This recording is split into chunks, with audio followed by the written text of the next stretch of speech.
Irmão, se em algum momento alguém te disser que é mentira que o homem caído não pode vencer o pecado, é mentira. Pode.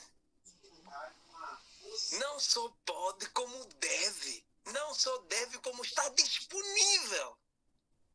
Alguém pode dizer assim, não, irmão Pedro, mas isso não está escrito na Bíblia. Nós temos que andar a lei e os profetas. Se não falarem-se de acordo a elas, não há verdade neles, certo? Vou vos surpreender. Salmo 119, versículo 165. Alguém pode ler? Grande paz tem os que amam a tua lei. Para eles não há tropeço. Ok. O que o texto está a falar, irmão? Vamos lá abrir os nossos olhos. Grande paz. O que é paz? Alguém sabe biblicamente o que é paz? Tranquilidade. Ter Cristo no coração. Estar em harmonia com Deus. Estar em harmonia com Deus. Ainda não falaram a palavra-chave. O que é a paz? Biblicamente falando, o que é paz? Cristo é paz? Cristo é a paz. Tá bem? Agora, vamos começar agora a ler o texto com essa visão. Grande paz tem aqueles que amam a tua lei. Se Cristo é a paz, quem é Cristo? Irmão, estou procurando aqui na Bíblia. Cristo é a palavra, irmã Regina. Vamos lá. Cristo é a palavra. No princípio era verbo e o verbo estava com Deus e o verbo era Deus. Certo? Vamos agora pegar no texto. Nós aprendemos agora que paz é Cristo. Sim. Então o texto está a dizer assim: grande paz tem aqueles que amam a tua lei. Se a paz é Cristo, vamos colocar no lugar da paz Cristo. Como é que leríamos o texto? Lembrando que Cristo é a palavra, irmãos. Uhum. Tá. Grande paz tem aqueles que amam a Cristo. Não, irmã. No lugar da paz, no texto, coloca lá a palavra. Como é que íamos ler o texto? Se alguém souber, esteja à vontade. Grande Cristo tem os que amam a tua lei. Pronto, irmão. Aqueles que amam a lei têm a Cristo. Quase, Vanderlei, quase. Poderíamos dizer assim, irmão Pedro? Sim. Aqueles que amam o evangelho de paz têm a Cristo. Quase, irmão. Quase, Aguinaldo. Estavas quase. Tem mais uma. Mas os que amam a tua lei desfrutam de Jesus. E nada há que os faça tropeçar. Irmã, quase. Vamos puxar pelas cabeças. Vamos pensar um pouquinho. Repetiria Jesus? Os que amam Jesus desfrutam dele e nada os faz tropeçar? Muito, melhorou um pouco. O que é amar a Deus, irmãos? Como é que nós demonstramos que amamos a Deus? Guardando os mandamentos do Senhor. Sim. E como é que eu demonstro que guardo os mandamentos de Deus? Com as atitudes. Não. As nossas atitudes são trapos de imundícia. Os frutos. Também deixando assim, Cristo viver em nós. Deixando Cristo viver em nós. Está correto, mas o termo não é esse. Como é que eu amo a Deus? Obedecendo-lhe. É na obediência que eu demonstro que amo a Deus. Ou melhor dizer, o amor a Deus é demonstrado na obediência. temos aqui duas coisas nesse mesmo texto, a paz e encontramos o que é o amor. E o texto diz assim: grande paz tem aqueles que amam a tua lei e nada os ofenderá. Se nós colocarmos assim, grande é muita, certo? Grande é muita. Vamos agora pegar assim o texto. Muita palavra tem aqueles que obedecem a Deus. E por obedecerem a Deus e terem muita palavra, nada os ofenderá. Faz sentido para vocês? Faz sentido. Por favor. Repete para nós, por favor. Precisamos anotar. Anotem. Grande é muito. Tudo que é grande é porque é muito. Nós aprendemos que a paz, de que estamos a falar? Cristo. Então, muita palavra que é Cristo, tem aqueles que amam amar, obedecer, tem aqueles que obedecem à lei. E nada os ofenderá. Eu penso que a tradução da Bíblia, melhor do que nada os ofenderá, é não tropeçarão. Que nem aquela outra. Amém, irmão Ovid. Amém. Amém. Ou seja, alguém que está nessa condição, que nem a primeira parte deste versículo, ele não cai sob o domínio de Satanás, ou seja, ele é vitorioso, ele é um campeão. Amém. Amados irmãos, partindo desse princípio, eu vou trazer aos irmãos a seguinte reflexão. Todos nós precisamos entender por que Cristo é a justiça nossa. Tem alguém aqui que já entendeu bem este capítulo, que não entendeu bem o porquê que só citando a palavra de Deus na hora da tentação podemos nos tornar vitoriosos? Por que Cristo é o único, é o caminho, a verdade e a vida, e sem Ele nada podemos fazer? Por quê? Alguém tem dúvida quanto a esse aspecto? Porque, irmãos, essa tem sido normalmente o calcanhar de Aquiles de qualquer cristão. Por que só em Cristo, com Cristo, podemos? Por quê? Irmão Ovid, esteja à vontade. Sim, vocês lembram a mensagem de 1888, a justiça de Cristo pela fé. Então nós precisamos, assim, destrinçar bem o que significa essa palavra justiça. Justiça aí, no caso, é sinônimo de obediência. Então, a justiça de Cristo pela fé significa a obediência que Ele vem viver, revelando-se através de nós. Isto é a mensagem de 1888.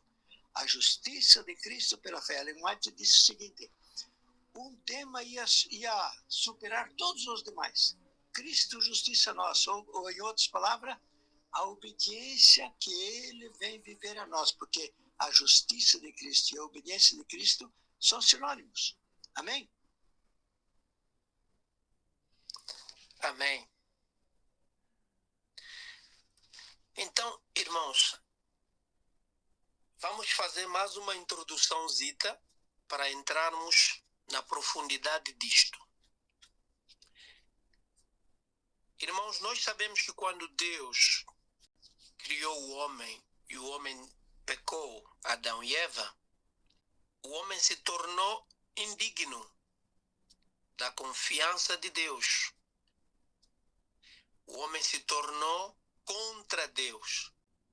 Entretanto, Deus estabeleceu um formato, uma forma, leis cerimoniais, para que na prática, na execução dessas leis cerimoniais, o homem fosse com essas leis, na execução dessas leis, tivesse a saber como se redimir do seu pecado.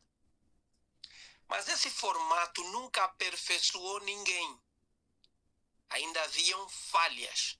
Não porque a lei moral era falha, mas porque a falha estava no homem. Então a lei nunca se satisfazia com aquilo que o homem fazia. Então, o Pai deu-nos o Filho que veio satisfazer todas as exigências da lei moral e cumprir todas as exigências da lei cerimonial, ou das leis cerimoniais. Uma vez que Cristo foi o único que obedeceu à lei moral perfeitamente, estando na carne humana de pecado, obedeceu e cumpriu as leis cerimoniais perfeitamente, ele é o único justo. Ele é o único que tem justiça perante toda a carne. Por isso é que o tema que nós queremos abordar hoje, Cristo, justiça nossa, vem exatamente de acordo a isso, irmãos. Trazer-nos o entendimento por que só Cristo, por que só em Cristo é que é possível. Porque o Pai satisfeito ficou no Filho, ou seja, em Cristo. Então, se o Pai está satisfeito em Cristo, nós, para satisfazermos o Pai, precisamos estar nele. Porque se não estamos nele, não estamos em condições de satisfazer as exigências da lei e nos tornamos transgressor dela. De que dela quem? Da lei. Se nos tornamos transgressores da lei, pecamos. Mas quando recebemos Jesus, o justo, ele nos comunica a sua justiça, ele nos imputa a justiça que é dele. E de que maneira é que ele nos comunica e nos imputa a justiça dele? Morando em nós. Não de forma externa, mas de forma interna. Ele vem viver em nós. Uma vez que ele vem viver em nós, ele traz consigo o cumprimento da lei moral que está nele, o cumprimento das leis cerimoniais que está nele e todas as outras virtudes que ele possui. Nós recebemos nele.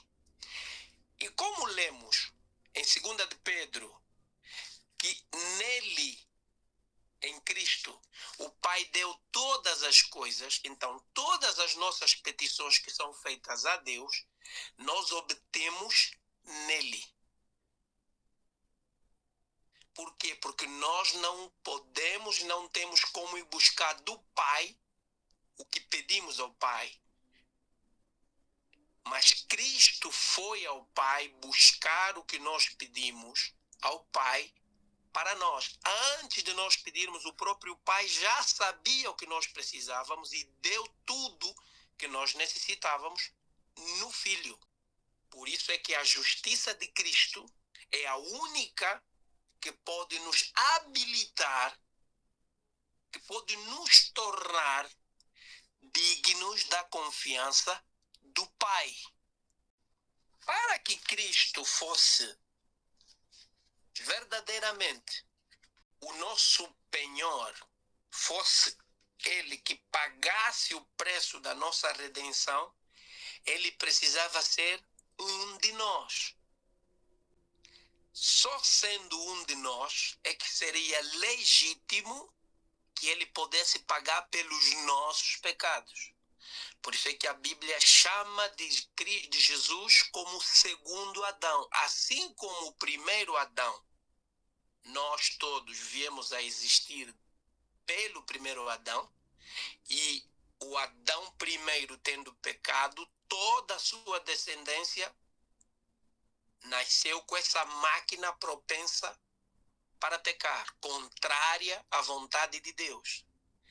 Somente em Cristo nós voltamos a ter a possibilidade de voltar a ser dignos da confiança de Deus, obedecendo assim a Deus, para que nada, como se dizíamos e vimos na nossa introdução, nada nos ofenderá, se e somente se Cristo for nossa justiça.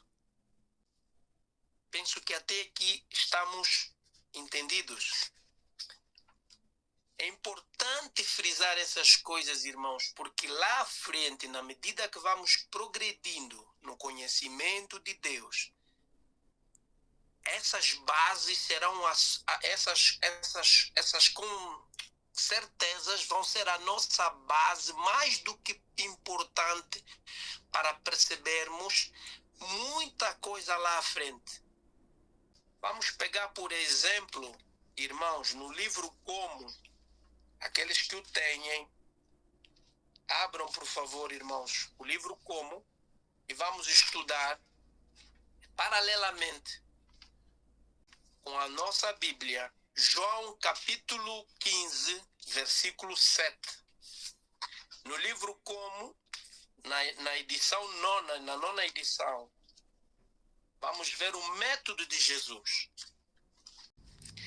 Vamos prestar atenção numa leitura curta que vou fazer do livro Como, no capítulo 12. O parágrafo começa assim: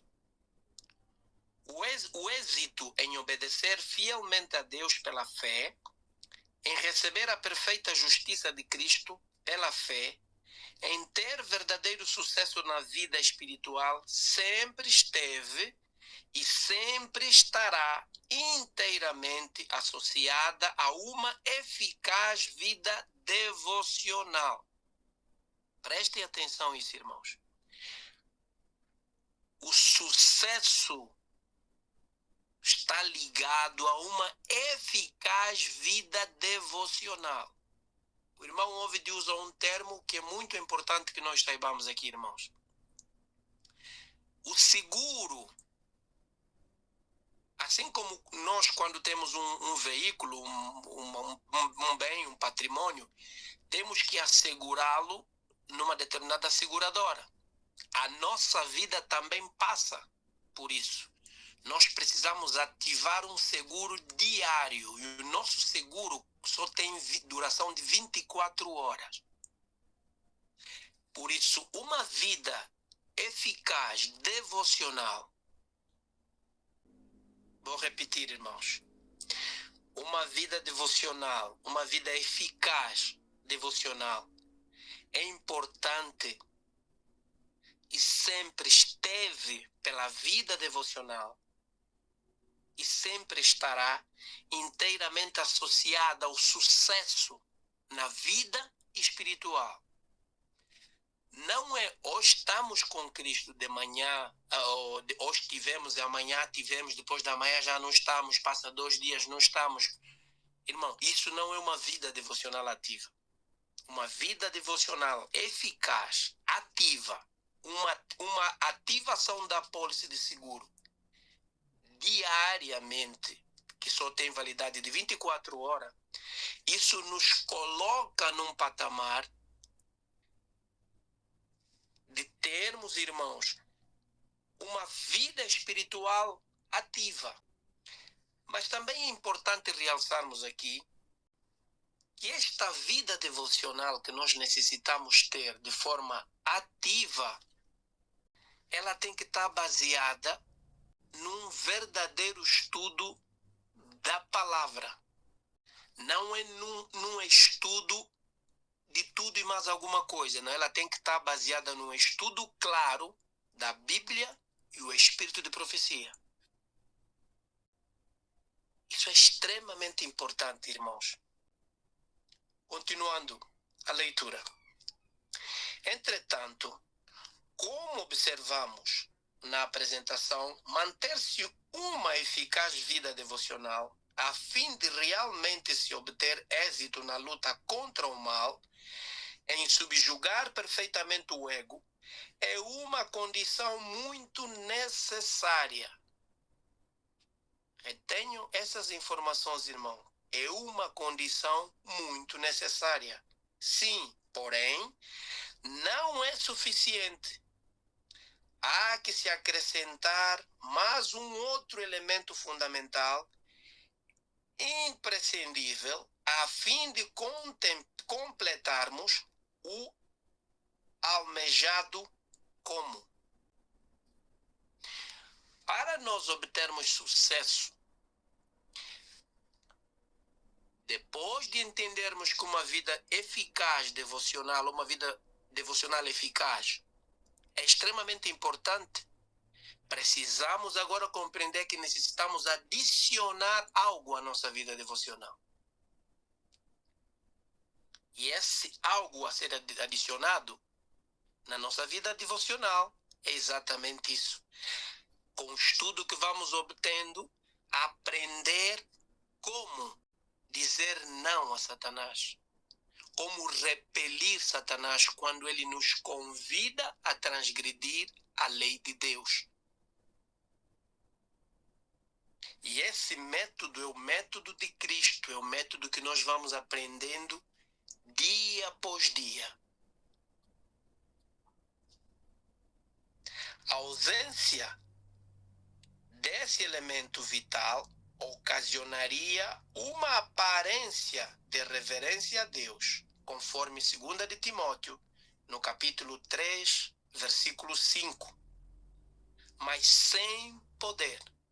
Reparem, irmãos, uma vida devocional sem o poder de Cristo faz-nos ter uma aparência de reverência, mas na verdade é sem poder. É o que a Bíblia nos chama que tem zelo, mas sem conhecimento. É exatamente isso que um conjunto de pessoas vivem cheio de zelo. Eu costumo dar exemplo, irmãos. Os testemunhas de Jeová têm um zelo de Deus extremamente bonito, mas é sem conhecimento.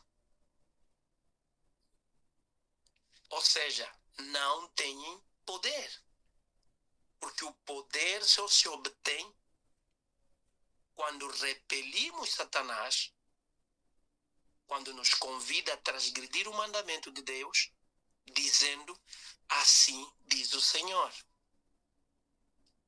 Vou continuar, irmãos. E para obter real sucesso em subjugar o ego, o que nos falta é precisamente o poder, que não existe em nós, em nossa pecaminosa natureza. Na nossa natureza pecaminosa não há poder para subjugar o ego.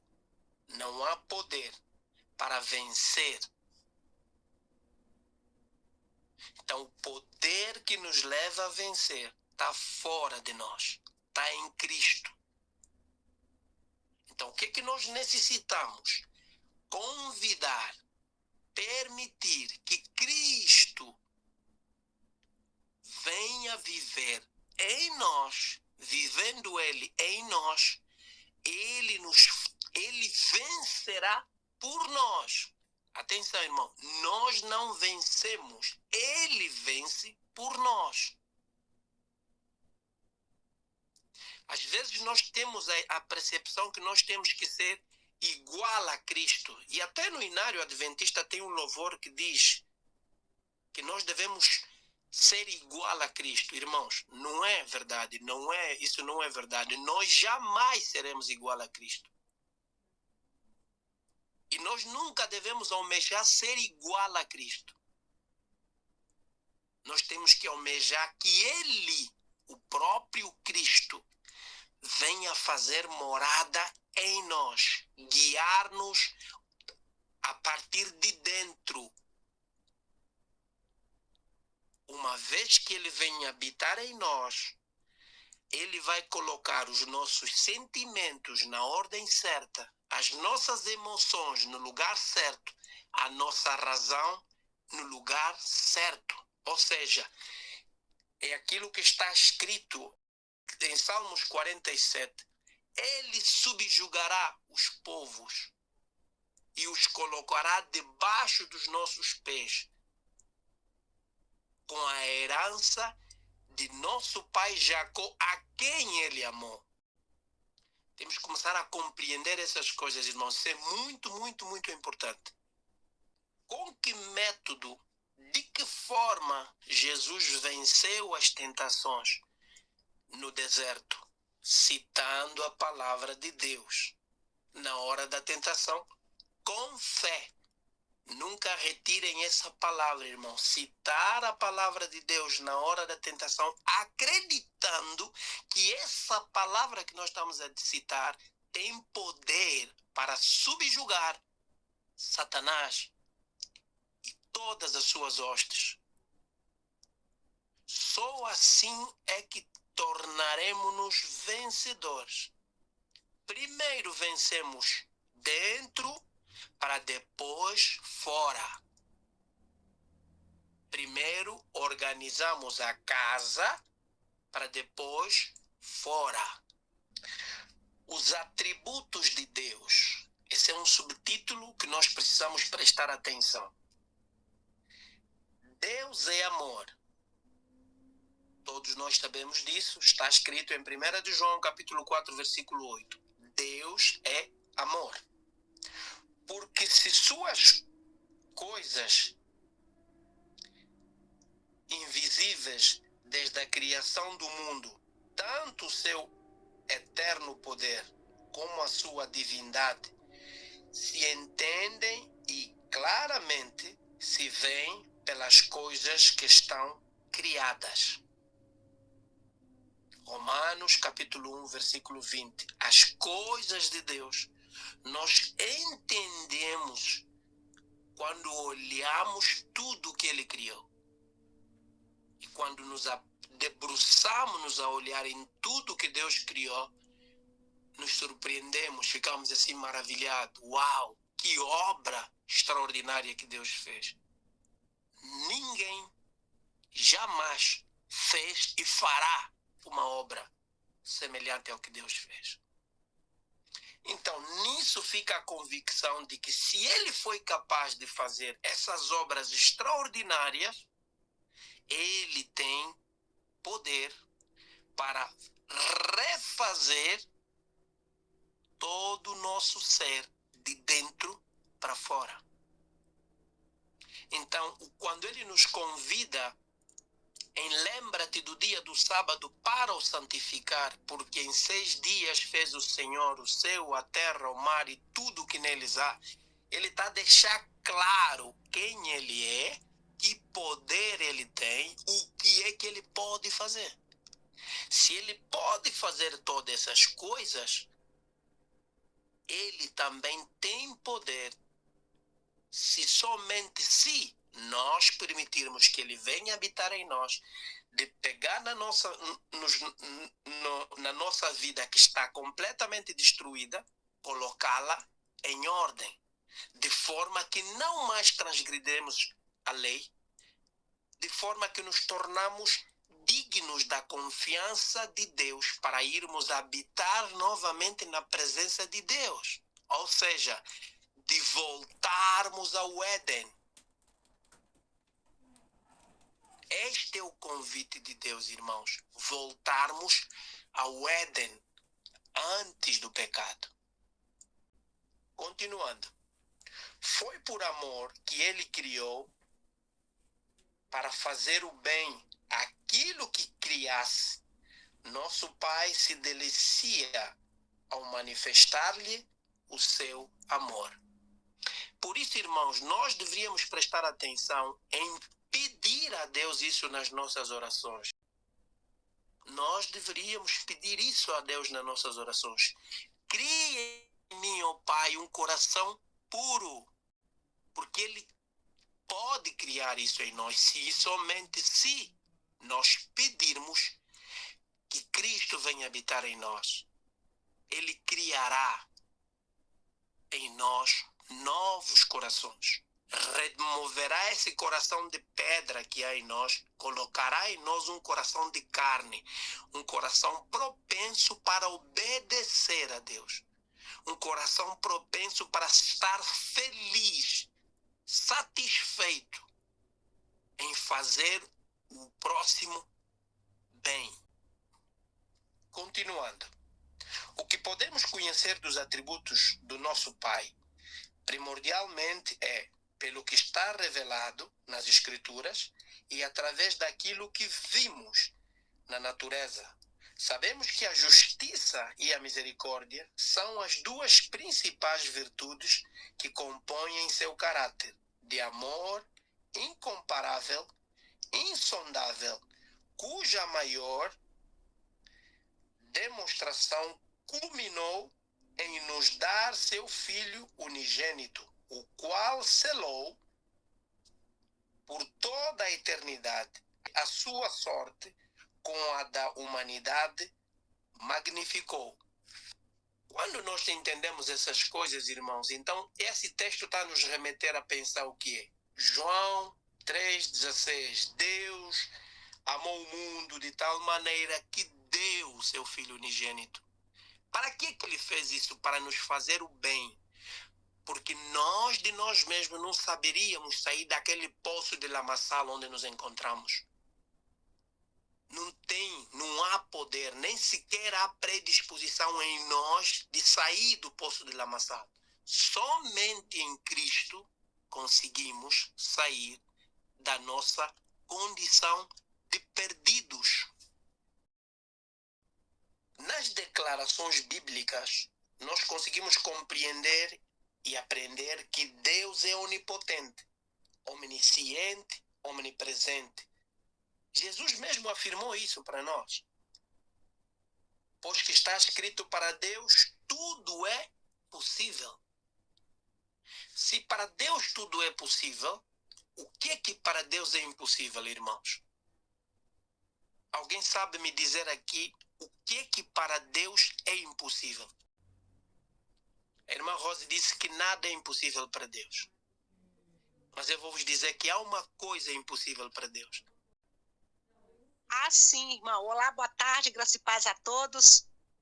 Para Deus há algo impossível, sim. O que, irmã? Ele nos obrigar a obedecê-lo, a amá-lo. Amém.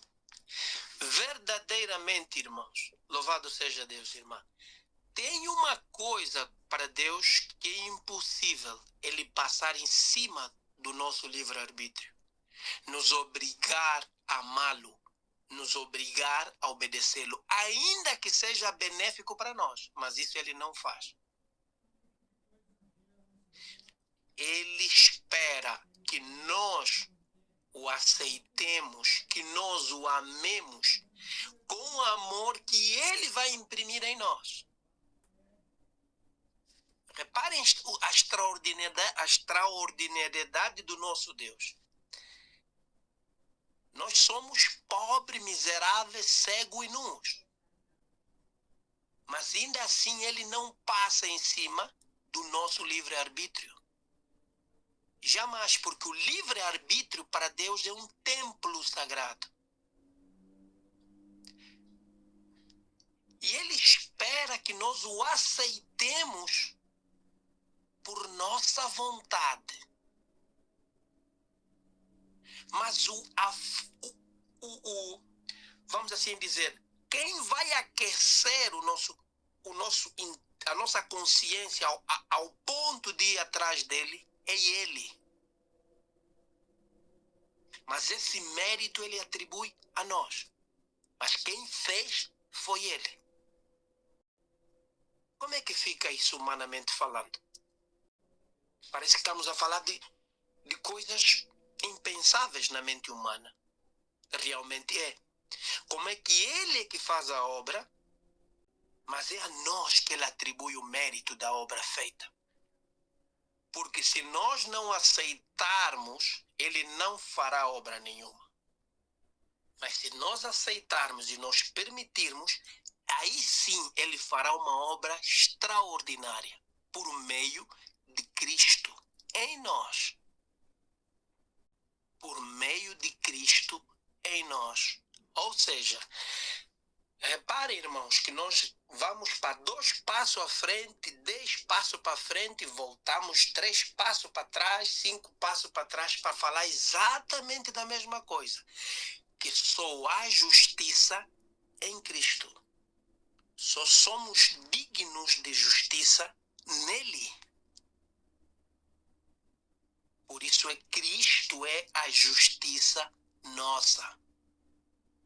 Como disse o irmão Ovid, Ellen White escreve que há um assunto que será proeminente na face da terra. Toda a gente. Vai ser o assunto dos assuntos. O único primordial. Cristo, justiça nossa.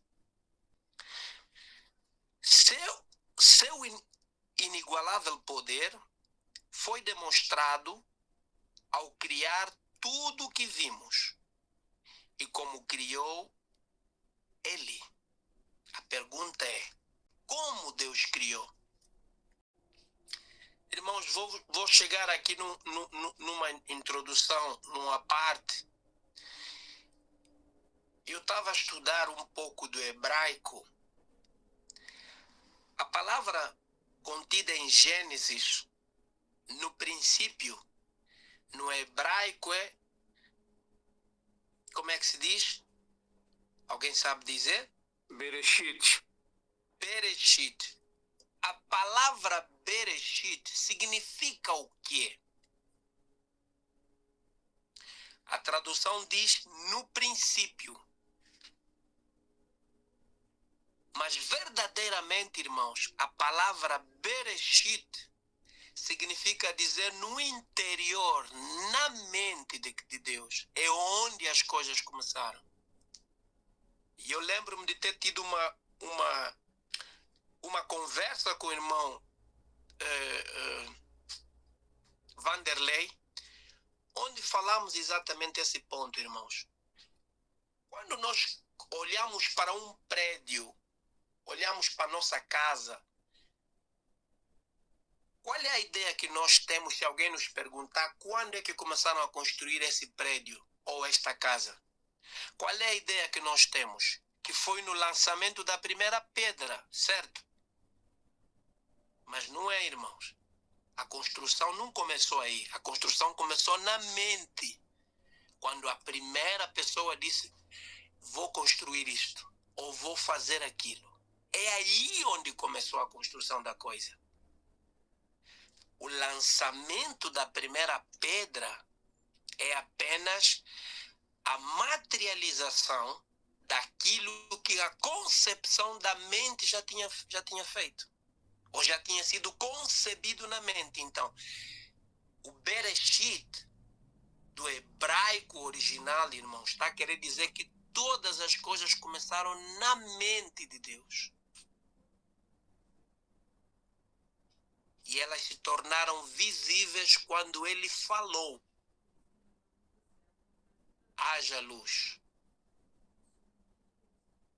Isso é só uma parte, irmãos, porque na medida que vamos estudando, vamos meio que montando o puzzle, vamos que colocando as peças do Lego no seu devido lugar para melhor compreendermos o que lemos e o que estudamos.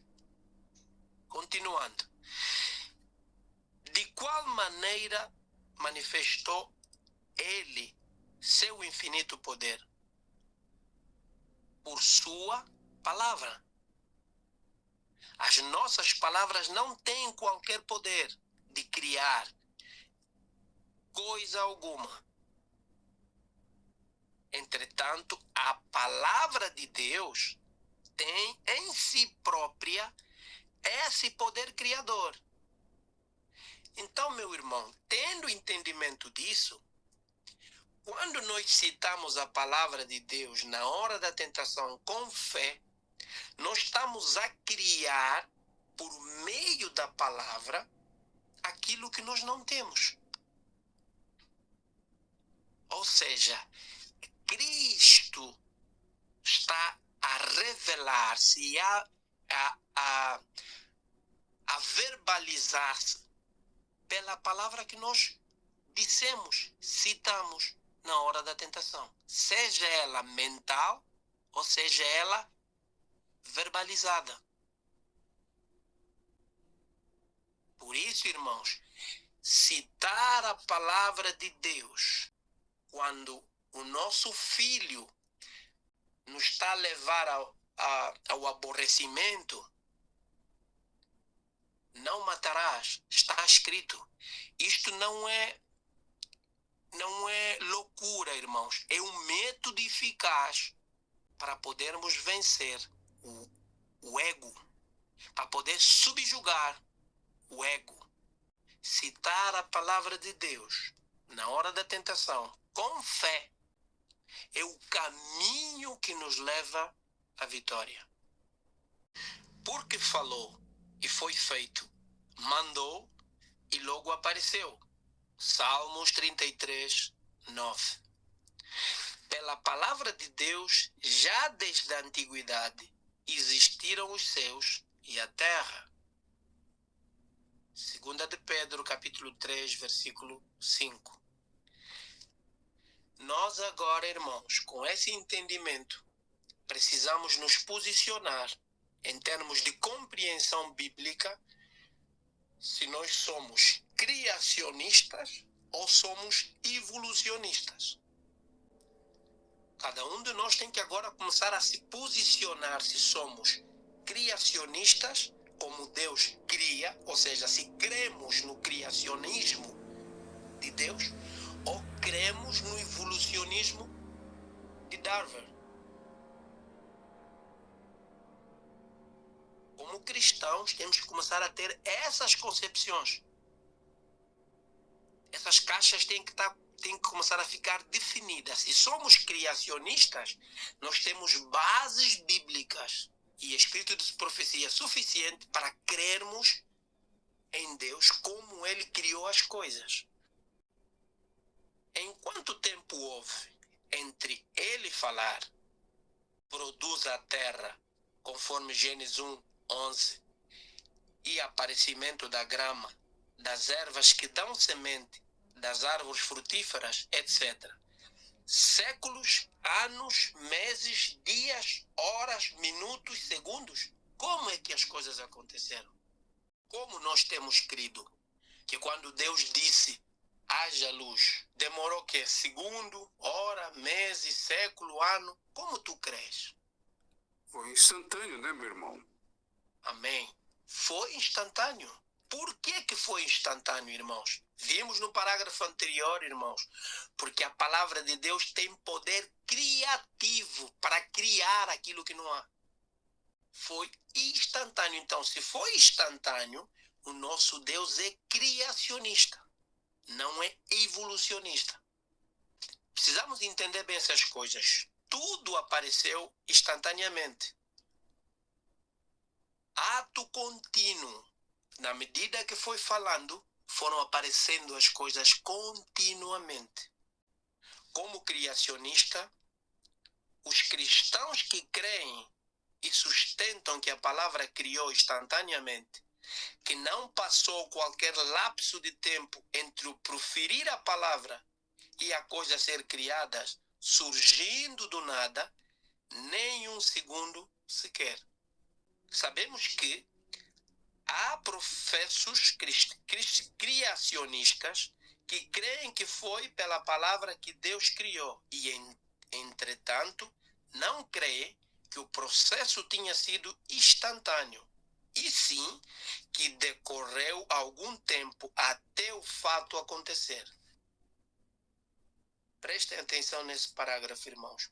Muitos dos que creem em Deus, muitos dos professos cristãos, que até que creem no criacionismo e não no evolucionismo, acreditam que quando Deus falou, haja luz, ainda passou muito tempo para a luz aparecer. Por isso, irmãos, eu digo-vos, é preferível que percamos tempo a absorver esses conhecimentos, a entender profundamente, a internalizar essas coisas, essas concepções reais na nossa memória, para que fique claro em quem temos crido. Porque podemos crer em Cristo, mas negarmos o poder que há nele. Vocês compreendem a rasteira que está aí, irmãos? Podemos crer em Cristo, professar ser crentes que acreditam em Cristo, mas negando o poder que há nele.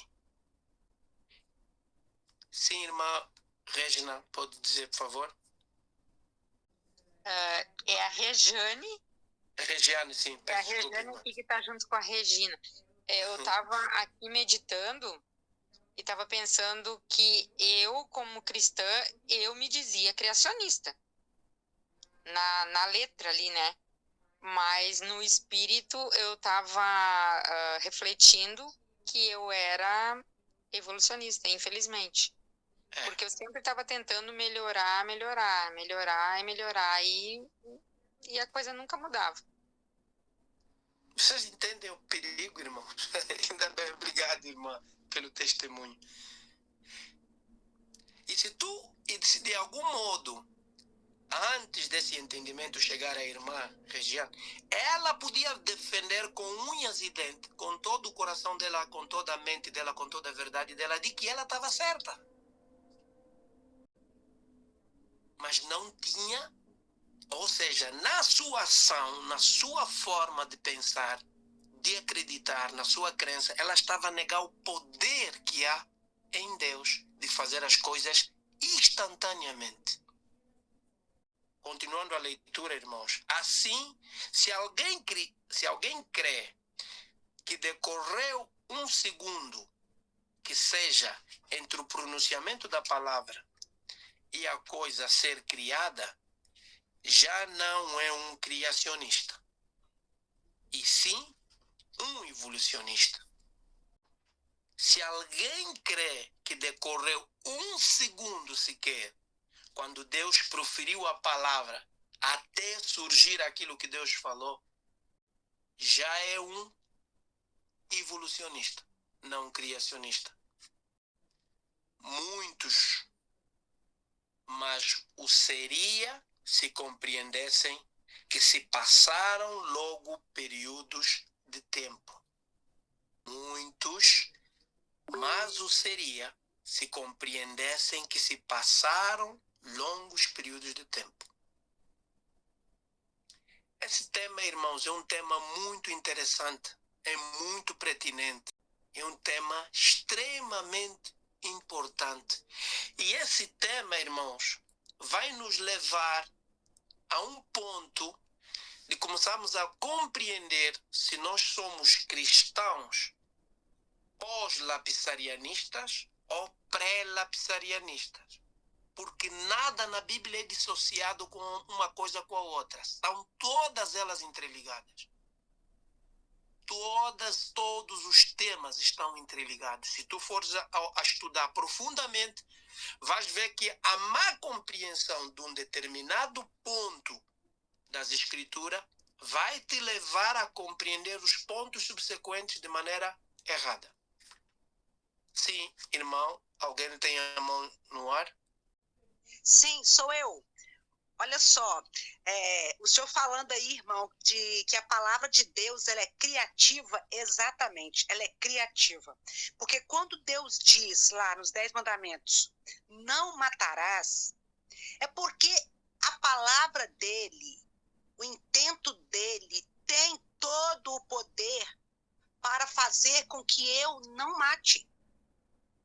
Entende? Isso, nós precisamos experimentar, ter essa experiência do poder que tem na palavra de Deus. Ao ler a Bíblia, Deus quem está falando a nós. Não é um grande autor, um grande teólogo, algo abstrato, para a gente abstrair assim para longo tempo, a coisa é uma coisa surreal, não.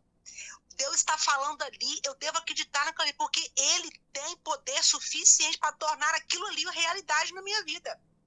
É aí que está o poder da palavra de Deus. É isso que nós devemos experimentar. Ler a palavra para mera informação não tem efeito nenhum. Mas para transformação, é isto que Deus quer que alcancemos ao ler a sua palavra.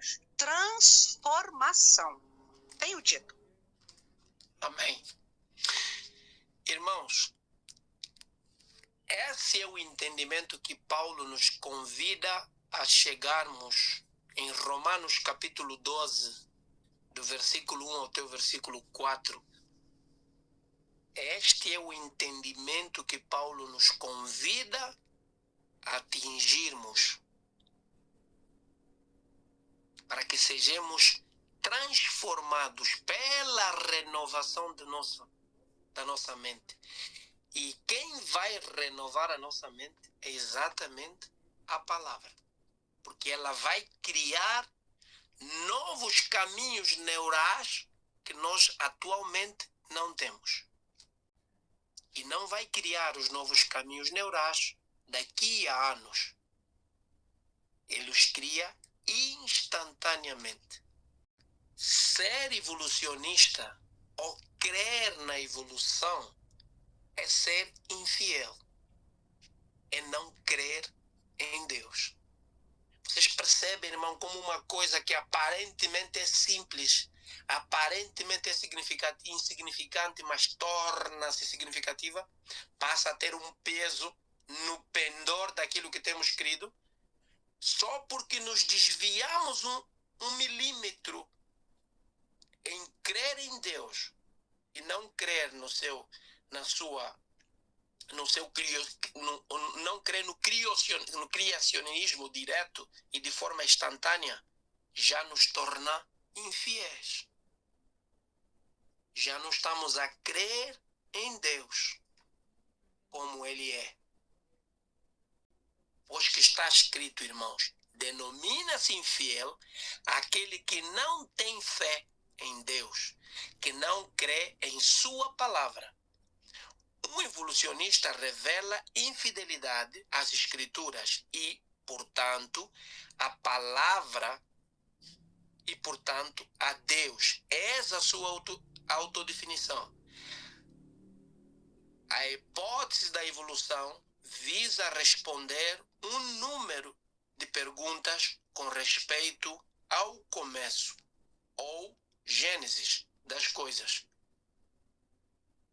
Ajuda a restaurar o antigo sentimento para com a natureza como seu pai e a fonte de nossa vida. Outras expressões que caracterizam este conceito.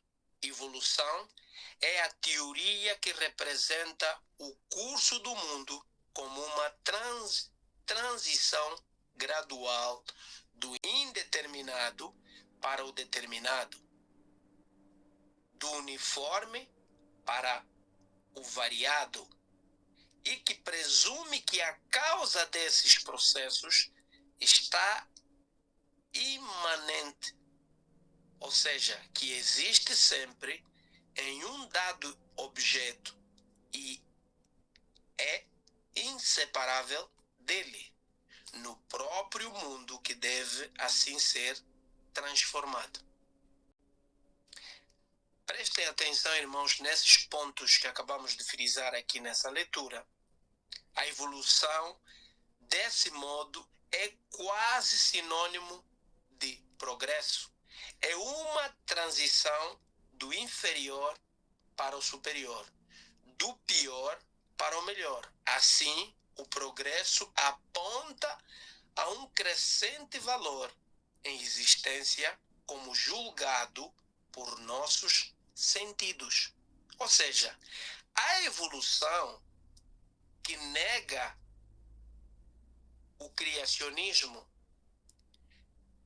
ela afirma de forma implícita que as coisas que Deus criou, pensando como evolucionista, elas saíram do mal e estão a caminhar para o bom. Vocês entendem o quanto perigoso é isso?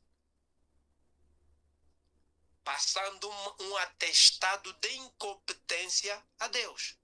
Passando um atestado de frágil à obra de Deus.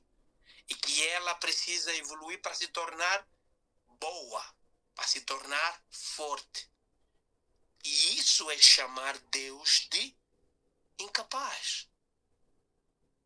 E isso é uma forma sutil de dizer que Deus é fraco.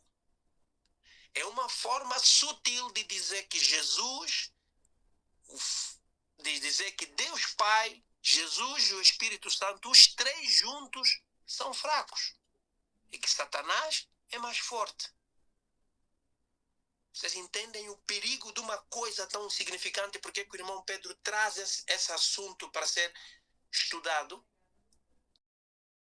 Comecem a ver, irmão, a seriedade das coisas. Porque às vezes de nada nos adianta ir falar das 7 trombetas, dos 7 selos, se essas coisas tão pequenas, que são a base, conforme aprendemos em Hebreus capítulo 11, versículo 1, a fé é o firme fundamento das coisas que se esperam. Ou seja, tu para esperares alguma coisa tens que ter fundamentos. E os fundamentos têm que ser bons, têm que ser firmes. Porque senão o que tu esperas não virá. Não virá. Repito, vai fazer com que tu sacrificas o que Deus não pediu, adorando a Deus de um jeito que Ele não mandou, e aí ficas à espera de obter de Deus bênçãos que Ele não prometeu. Por coisas não bem compreendidas no início, vão fazer com que a nossa fé fique trêmula quando o assunto lá à frente começar a aquecer. Porque, irmãos, vamos chegar a um ponto em que nós vamos estudar a introdução do que nós falamos hoje. Vamos encontrar lá em João 10:34, onde o Senhor nos chama a nós de deuses. Vocês creem nisso? É verdade que nós podemos ser deuses? Não estaríamos meio a que repetir a linguagem de Satanás? Mas se as nossas bases estiverem bem alicerçadas, irmãos, esse tema, esse título, esse estudo não vai servir de problema. Antes, porém, vai ser sólido, vai selar o porquê que o nosso Deus nos quer perfeitos. Porquê que ele diz a Abraão, anda na minha presença e ser perfeito, porque só podes ser o que eu desejo que tu sejas se tu fores perfeito, como eu sou perfeito. Esse é o convite do nosso Deus. Esse é o presente maravilhoso que Ele tem para nos oferecer e que está disponível para todos. Então, para que não escorreguemos lá à frente, para que não tenhamos dúvidas, começamos a construir as bases. Por que o modelo de Deus é o modelo fiável? Por que citar a palavra na hora da tentação é fiável? É a única forma que temos para repelir Satanás e os seus demônios. Amém? Olha só, foi falado aqui, nós já sabemos disso, nós temos lido sobre isso aí, inclusive até no livro Como, e também em outros textos de Ellen White, que a justiça de Cristo é a obediência. Ok? Uhum. Tá. Então, lá na antiga aliança, que é uma aliança apenas, né? Mas lá na antiga aliança, dita antiga aliança, eles acreditavam que para estar em paz com Deus era obedeça e viva. Não é isso? Uhum. É isso. Então agora, assim, Será que nós não cairemos?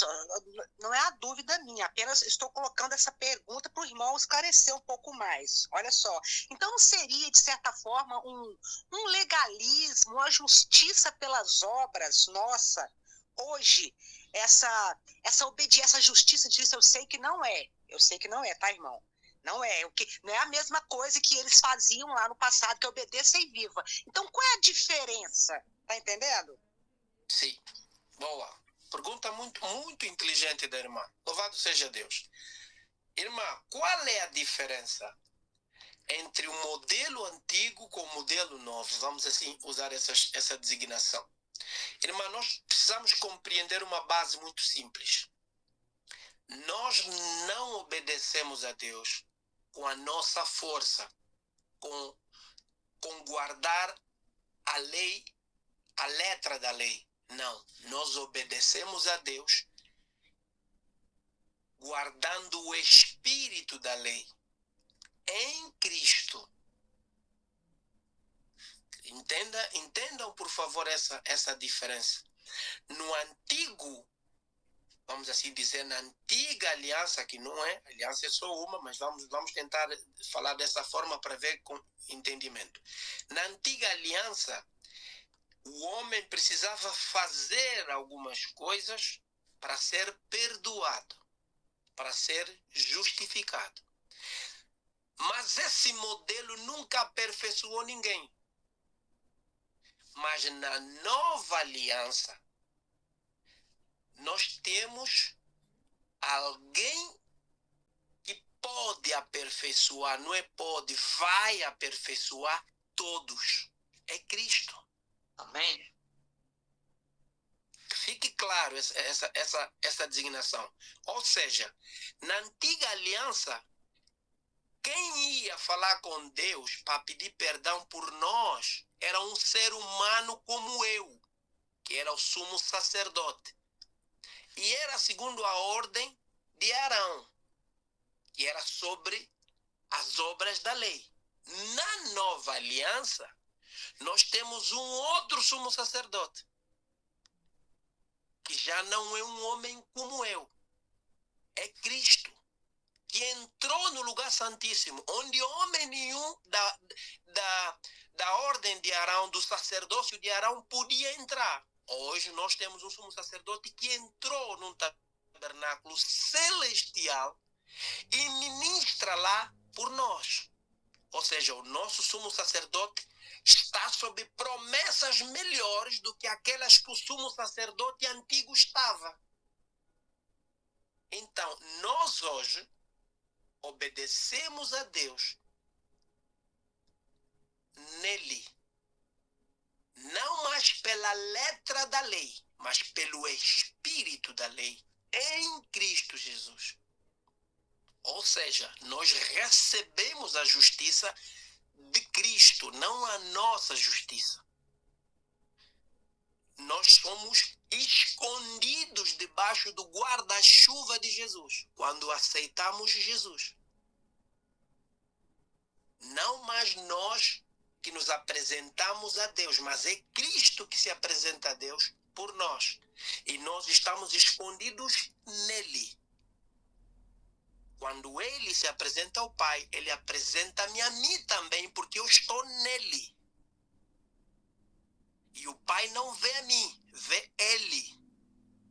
Mas eu estou nele.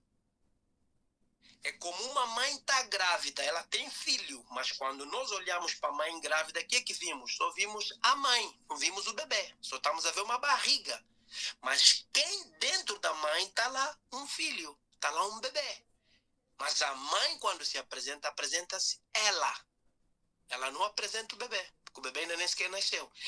Essa analogia, irmão, para vos trazer esse entendimento que nós vencemos nele, não em nós. Ele é que venceu. Nós só nos apoderamos da vitória dele, nos escondemos nele, tomamos posse da vitória que ele obteve e nos tornamos vitoriosos nele. Não com ele, Tentam compreender, irmão. Isso é português. Com ele seria ele da minha esquerda, eu na direita, ou ele na esquerda, ou eu na direita, ele na esquerda. Não é com ele, é nele. Que é exatamente João capítulo 15, versículo 7. Pois que está escrito: se vós permanecerdes em mim, ou seja, dentro dele, e a minha palavra permanecer em vocês, vocês em mim, pedireis o que quiserdes, que vos será feito. Ou seja, o Pai já não vê nós, vê ele. E quando o Pai vê ele do céu, o que o Pai diz? Este é o meu filho amado em quem me comprazo. Já não vê a mim, não vê a irmã, vê Cristo. Então, que justiça nos trouxe? Com que justiça nós nos tornamos justos? Na justiça dele, que é diferente da justiça antiga.